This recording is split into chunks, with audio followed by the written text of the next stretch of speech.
দেখেন, আপনাকে বলছিলাম যে আপনার সন্তানের জন্য আপনি অন্তর থেকে দোয়া করেন। এ মর্মে হাদিস দেখেন, আবু উমামা বাহিলি তিনি বলছেন, আল্লাহ রসুল সাল্লাল্লাহু আলাইহি সাল্লামের কাছে এক ব্যক্তি আসলেন, দে বলছেন, হে আল্লাহ রসুল সাল্লাল্লাহু আলাইহি সাল্লাম, আমাকে জেনার অনুমতি দিন, আপনি জেনা করতে চাই, আমি জেনার অনুমতি চাচ্ছে। এখন সাহাবারা আশপাশে বসে আছে, সাহাবারা তো রেগে ফের, সবাই যেন তাকে মারবে। কি বেয়াকুব লোক! আপনার পাশে যদি একজন সম্মানিত ব্যক্তি থাকে আর ওর কাছে এমন কিছু চাই আর আপনি বসে থাকেন, আপনার মনটা কেমন হবে? আর উমার থাকলে তো আরও, উমার থাকলে তো বলবে আগে তাকে জবাই করি। যে কোন বেয়াদ ব্যাকল, যার কোনো জ্ঞান বুদ্ধি কিছুই নেই, যে আল্লাহ রসুল সাল্লাল্লাহু আলাইহি সাল্লামকে ডাইরেক্ট বলছে যে আমাকে জেনার অনুমতি দিন। এখন সাহাবারা যখন রেগে গেছেন, আল্লাহ রসুল সাল্লাল্লাহু আলাইহি সাল্লাম বলছে, থামো থামো, দাঁড়াও দাঁড়াও, ওকে আসতে দাও, আমার কাছে কি চাচ্ছে আসতে দাও। আসলেন, তারপরে দেখেন কি সুন্দর করে বুঝাচ্ছেন, আচ্ছা বলো তো, তোমার মা আছে? বলছে জি আছে। তো তুমি কি চাও তোমার মায়ের সাথে কেউ জেনা করুক? বলছে আল্লাহর কসম কোনোদিনই চাই না। আল্লাহ রসুল সাল্লাল্লাহু আলাইহি সাল্লাম বললেন, তুমি যেমন তোমার মায়ের সাথে জেনা করতে দিতে চাও না, অন্যরাও তার মায়ের সাথে জেনা করতে কাউকে দিবে এটা চাই না। তারপর আবার জিজ্ঞেস করছেন, তোমার কি মেয়ে আছে? বলছে জি আছে। তুমি কি চাও তোমার মেয়ের সাথে অন্য কেউ জেনা করুক? বলছে আল্লাহর কসম এটা তো আমি চাই না। তাহলে অন্যর মেয়েরাও, মানুষের মেয়েরাও, মানুষও চাই না যে তার মেয়ের সাথে জেনা করুক। আবার বলছেন, তোমার কি বোন আছে? জি আছে। তোমার বোনের সাথে কেউ জেনা করুক, তুমি কি চাও? বলছে কোশ্চিন কালো, আল্লাহ রাসূল সাল্লাল্লাহু আলাইহি ওয়াসাল্লাম আমি চাই না। তাহলে অন্যরাও চাই না যে অন্যের বোনের সাথে তুমি জেনা করবে। তারপরে বলছেন, তোমার ফুফি আছে, ফুফির সাথে কেউ জেনা করুক, এটা কি চাও? একই কথা বলছেন, না কোশ্চিন কালাম এটা চাই না। তারপরে বলছেন, তোমার খালা, আমরা যেটা বলে খালা আম্মা, খালা আম্মু, তার মানে মা যদি না থাকে মায়ের স্থানে খালারা, বাবা যদি না থাকে বাবার স্থানে চাচারা। তো বলছে তোমার কি খালা আছে? জি আছে। তুমি কি চাও তোমার খালার সাথে কে জেনা করুক? একই কথা বললেন, আল্লাহর কসম কোনোদিন আমি এটা চাই না, আল্লাহর কসম কোনোদিন আমি এটা চাই না। তাহলে আল্লাহ রাসূল সাল্লাল্লাহু আলাইহি ওয়াসাল্লাম বললেন, তুমি যেমন চাও না অন্যরাও চাই না যে তাদের মায়ের সাথে, মেয়ের সাথে, তার বোনের সাথে, তার ফুপুর সাথে, খালার সাথে এরূপ কেউ কাজকর্ম করুক, এটা কেউ চাই না।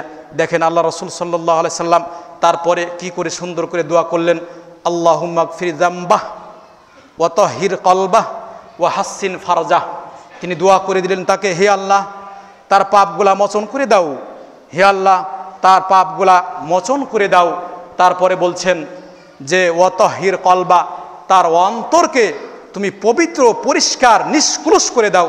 তারপরে বলছেন ওয়া হাসসিন ফারজা, তার অঙ্গ প্রত্যঙ্গকে তুমি হেফাজত করো। আপনার ছেলেকে কি আপনি ডাকতে পারেন না?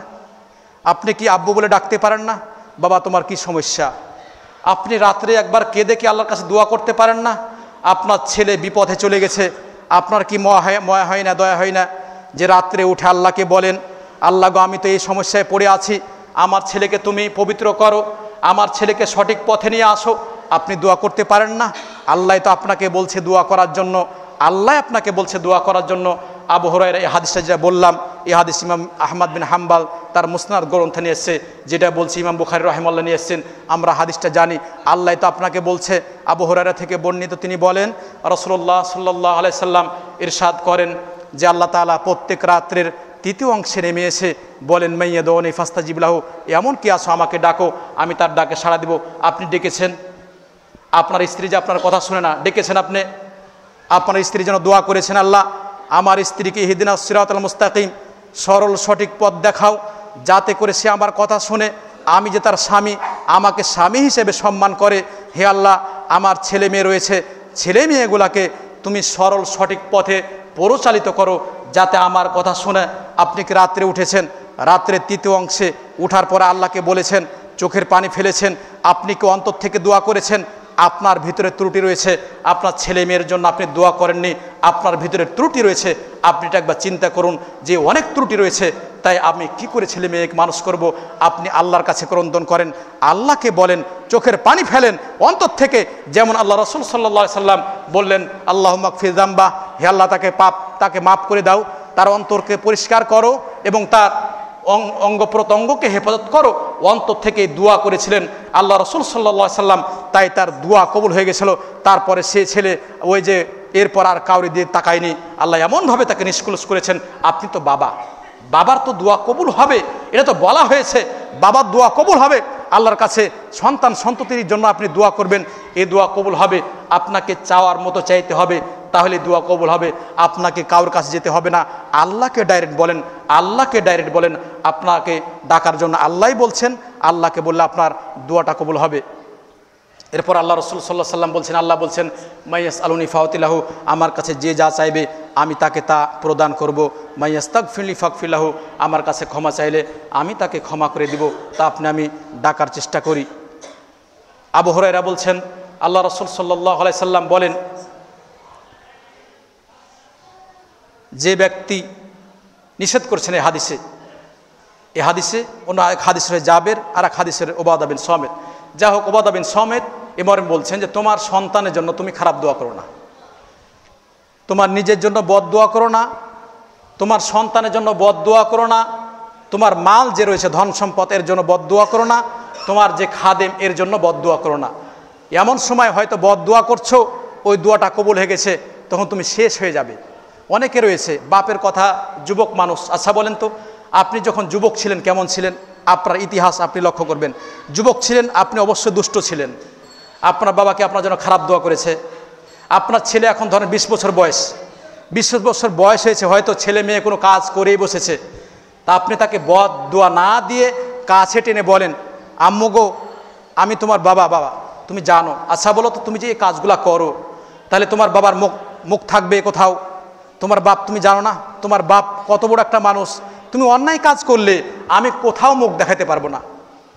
তার জন্য খালেস অন্তরে দোয়া করেন, তাকে এইভাবে বুঝান, দাব্বু তুমি যে কাজটা করছো মানুষ দেখলে কি বলবে? আল্লাহ তো দেখবেনই, দুনিয়াতে মানুষ দেখলে আমার কি বলবে যে অমুকের ছেলে এই, অমুকের ছেলে এই।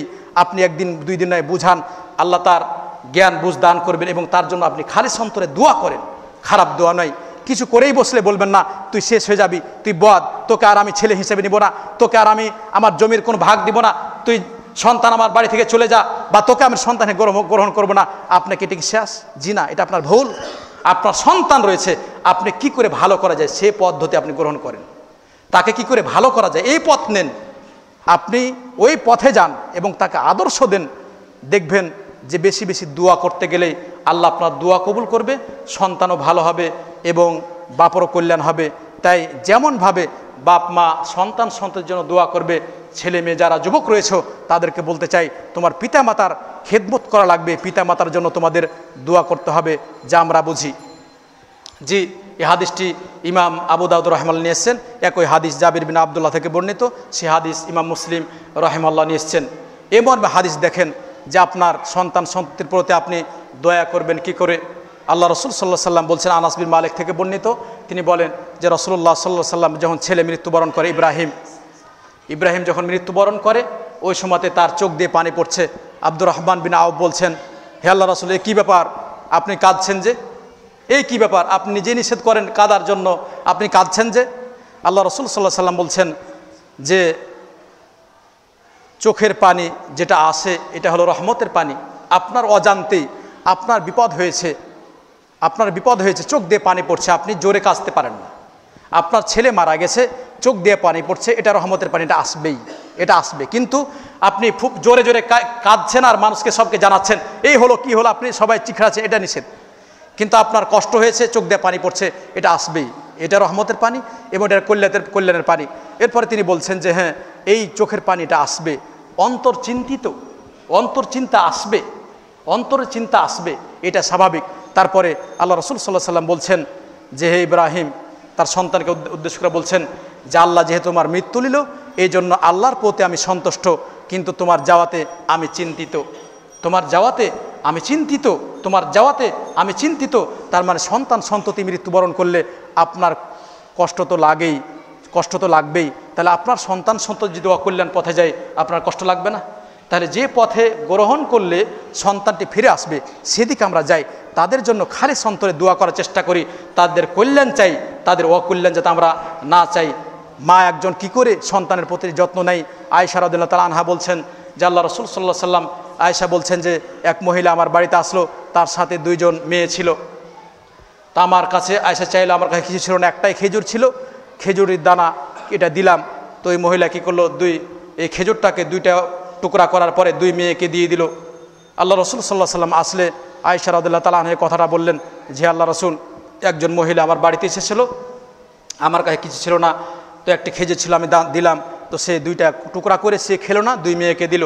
আল্লাহ রসুল সাল্লাহ সাল্লাম বললেন, এই যে মোহাম্মদ ভালোবাসা, এই ভালোবাসার কারণে এই মহিলাকে আল্লাহ সুবহানাহু ওয়া তাআলা জাহান্নাম থেকে রক্ষা করবেন। তাহলে আপনার কি মন চাই না আপনার এই সন্তানই আপনার জন্য কল্যাণ বয়ে আসবে? আপনার এই জানের টুকরা বলেন, অন্তরের আপনি বলেন, যে আপনার যে নয়নমণি আপনি বলেন, তার মানে আপনার নয়নমণি যে আপনার এই সন্তান আপনার জন্য কল্যাণ বয়ে আসবে। আপনার সন্তানের জন্য আপনি বেশি বেশি দোয়া করেন, দোয়ার মাধ্যমে আপনার তাকদির চেঞ্জ হয়, দোয়ার মাধ্যমে অকল্যাণ যে বিষয়গুলো রয়েছে সেগুলো দূরীভূত হয়ে যায়। আমরা এই বিষয়টা, দোয়ার থেকে আর বড় জিনিস দুনিয়াতে আর কিছু নেই। দোয়ার মাধ্যমে একটা মানুষ চেঞ্জ হতে পারে। আল্লাহর কাছে বেশি বেশি কাঁদলে, অন্তর থেকে কাঁদলে আল্লাহ তাকে দিবেই দিবে, আল্লাহ তাকে দিবেই দিবে, এটা আল্লাহর অঙ্গীকার। তাই আমরা মানুষ নিজের ছেলের জন্য এবং অপরের জন্য আমরা দোয়া করব এবং একে অপরের জন্য আমরা কল্যাণ চাইব, মানুষের জন্য অকল্যাণ নয়। আর খাস করে নিজের সন্তান সন্ততির জন্য তো আমি কল্যাণ চাইবই। আল্লাহ সুবহানাহু ওয়া তাআলা যেন আমাদের ইহকাল পরকাল কল্যাণ দান করেন। ওয়া আখিরু দাওয়ানা আলহামদুলিল্লাহি রাব্বিল আলামিন। সুবহানাকাল্লাহুম্মা ওয়া বিহামদিকা আশহাদু আল্লা ইলাহা ইল্লা আনতা আস্তাগফিরুকা ওয়া আতুবু ইলাইক।